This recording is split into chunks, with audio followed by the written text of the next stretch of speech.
Hello guys, here is a Casablanca Panama 5 ceiling fan. Let's take a look at the informations. Hope you guys can read them okay. The serial number for this is GT12558. For you guys are wondering, that's the date code. The G is July. The T is 1985. The 12 is the date, and 528, that's the number of fan made that day. And I think this has an amp reading as well. It says 0.9 amps, 120 volts. I got this fan from Face, rip you off, steal your data, provide zero customer service, lying, dishonest, stupid garbage book platform for $10. And I thought it was worth getting it, so I bought it. And I've had this fan for about a month now. I got it on the same day I got the Heritage Furnace. And this fan has, I've had this for about a month, and I had to do a lot of work to this thing. The IntelliTouch control was bad, and this is one of the many issues that Casablanca has. Now, as you guys know, Casablanca ceiling fans, although they're extremely good performers, they move a ton of air, but there's a lot of failures that come with them as well. Like the flywheels very consistently break, although this particular instance wasn't one of them. And the electronic controls also break, which was the case with this fan. And these fans also have the hang false, fall true canopy, which this fan also had, but it has a recall clip, which very rarely do you ever see these with a recall clip. So that was a nice surprise.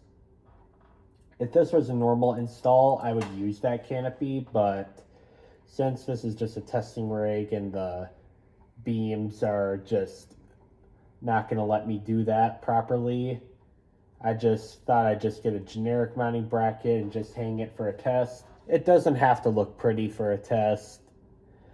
For a real install, I would absolutely use that canopy, because with the recall clip, the fan won't fall.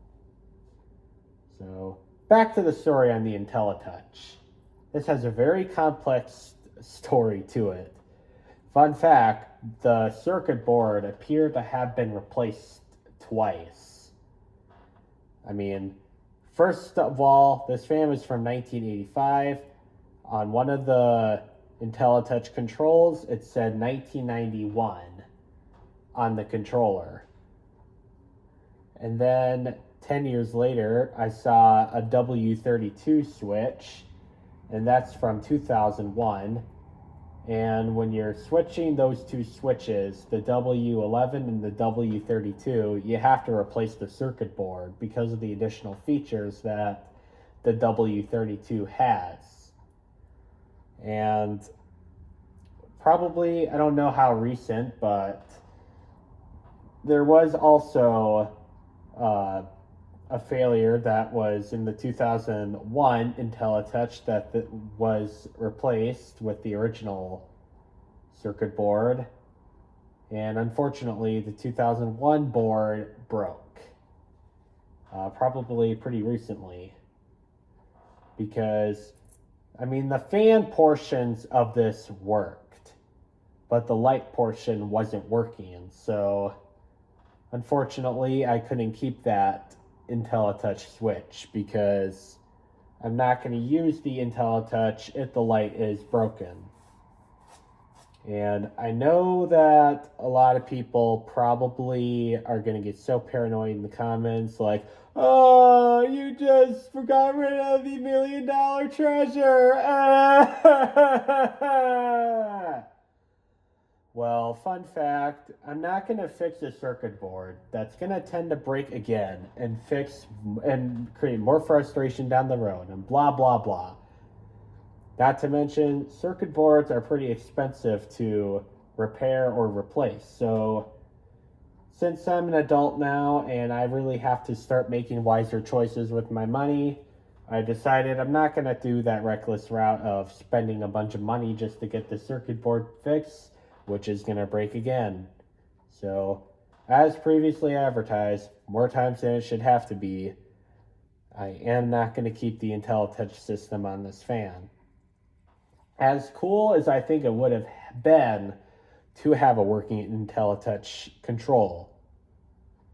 Now, what I am doing here is I don't know how easy this is to explain it, but what I did is I took all the IntelliTouch junk out, and with that, it exposes the 3 motor winding wires, a brown, a red, and a white.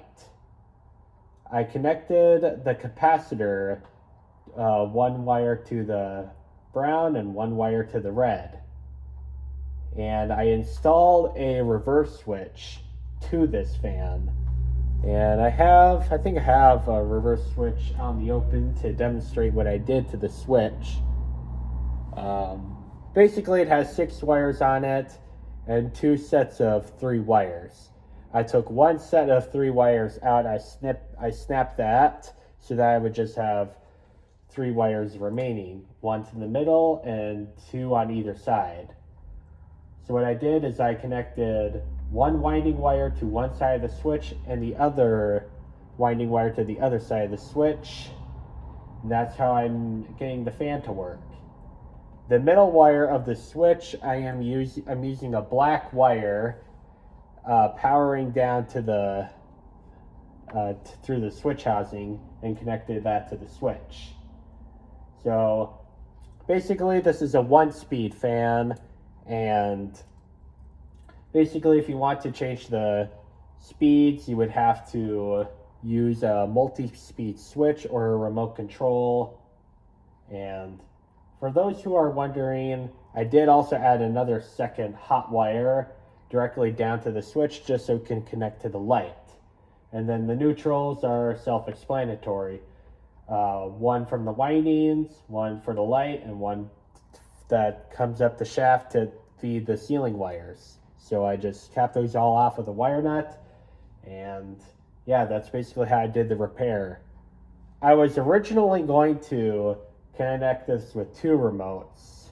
One remote would be the reverse just by the wall switch, but that system worked for a while, for about a day or 2, and then when the circuit boards eventually failed, the lights stopped working. So yeah, that wasn't going to be an option, and I kind of expected that to happen because a thing with circuit boards, and this is a very unfortunate truth, they are going to have a limited lifespan because circuit boards unfortunately don't last very long.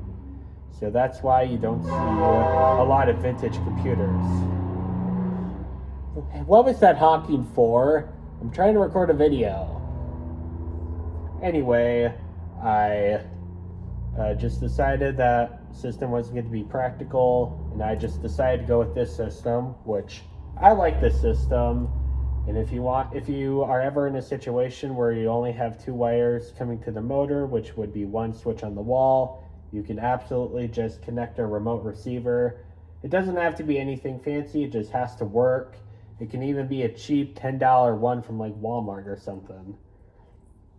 So, for purposes of testing, I'm using a Lutron Skylark 3-speed controller that has a dimmer and 3 speeds for the fan. And that controller is okay, but it's like high is just blasting out air, low is super slow, which I like, but medium is just not a super big increase from low. In fact, it's like almost negligible because it's like a 10-watt difference. So I think if I were to use this in my bedroom or something, I would use a solid state control so that I can dim the fan motor to whatever I want. Anyways, let's go ahead and show you guys the fan. Here's the light. I'm using 40-watt so-called vintage incandescent bulbs. I'll show you guys what those bulbs look like because they are pretty cool looking. In fact, I think Dollar General has these. This is the type of bulbs I'm using. They have a nice amber tint, which oddly enough, these shades also have an amber tint as well. And just so you know, these shades didn't come with the fan. They're my own ones. This fan didn't come with any shades whatsoever, but I like the Belev shades. In fact, I think this is what this fan would have came with from the factory anyway. So, yeah, I think they're pretty good looking shades. Here's low speed. And it's very slow. I think it's pretty close to the IntelliTouch low.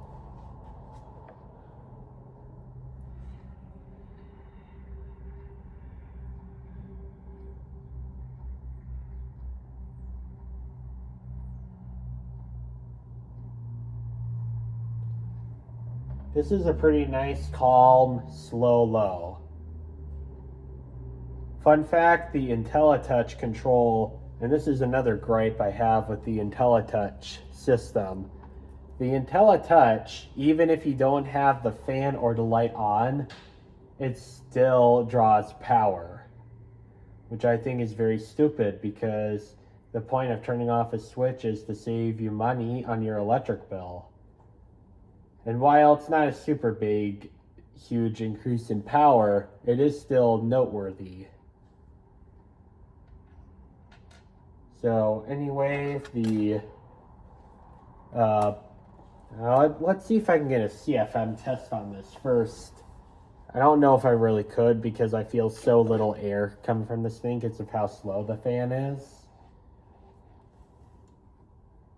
Yeah, I'm not going to be able to get a manometer test for low, but the power draw for this is 6 watts and 0.2 amps. This is going to be a pretty bad power factor.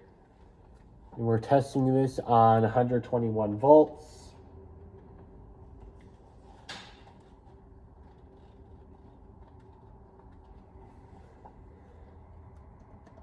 The power factor is a whopping 0.25, so the power factor is abysmal, but it's using very little electricity.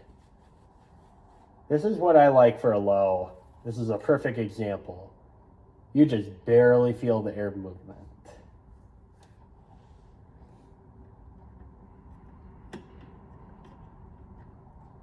I just turned the fan to medium. And as you can see, it's not a super big increase from low. In fact, it's quite negligible.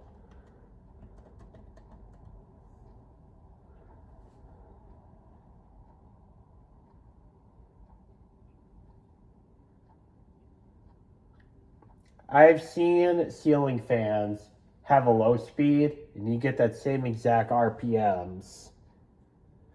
Like the low on this thing is just like the medium on this is really quite slow. Or that's to show you just how bad the control or the speed selection is on the control between low and medium. See if we can get a CFM rating.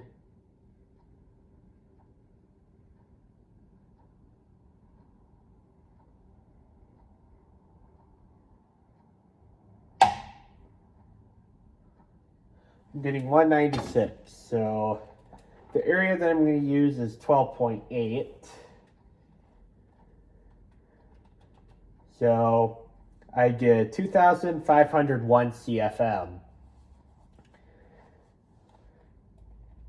So this is a 50-inch fan, and I think I calculated out a 7-inch circle. So with those calculations, your area is going to be 12.8. And our Power draw is 19 watts and 0.36 amps. And the power factor is going to be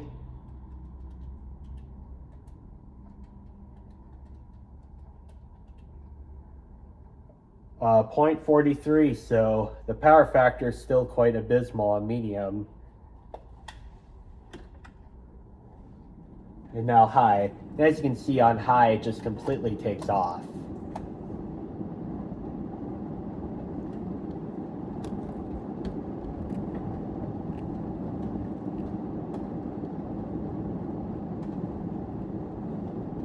Yeah, this thing is really quite powerful.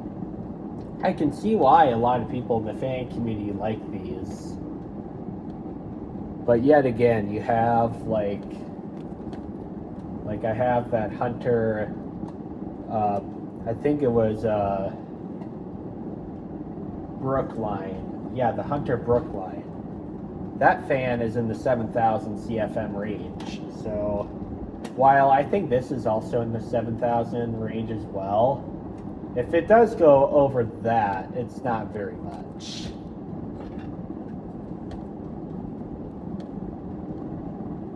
Let's just see how well the CFM is on high.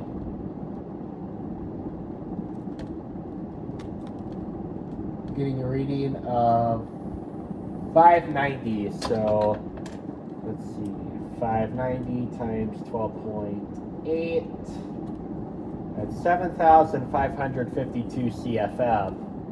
So that's a little bit more than the Hunter Brookline was, but it really isn't all that much. And yeah, Casablanca ceiling fans, like I said, are extremely good performers, but they have other failures too, like the flywheels break, the stupid IntelliTouch also breaks, and the stupid hang false fall through canopy. And I really don't think it outweighs these factors with the fact that, and I don't think the fact that it pushes a little bit more CFM than a Hunter would with a regular old spinner motor, I really don't think that constitutes very well. Because you do have a negligible difference, but I really don't think the extra price is worth all the failures that these fans had. These fans costed several $100s back in the 1980s. And I think if these fans had metal flywheels and a better electronic system, meaning one that you could replace very cheaply, and a better mounting system, I think we would see a lot more of these around. Simply because if these had metal flywheels, you wouldn't see so many flywheel failures. If you see a lot of, if you've seen these with a replaceable receiver to an average person, you'd likely see a lot more of these with a working remote system. If you saw these with a better mounting system, it would be much easier to install and the fans won't fall.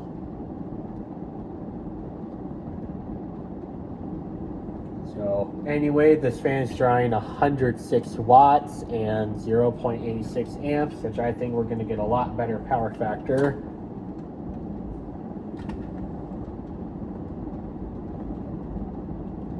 The power factor is 1, so the power factor is perfect on high.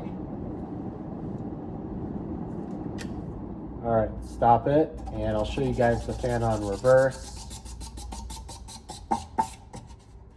Now, I know that most people are not going to notice the reverse switch if they're an average person, but for me anyways, that's easy to use. And I don't have to drill holes into the housing.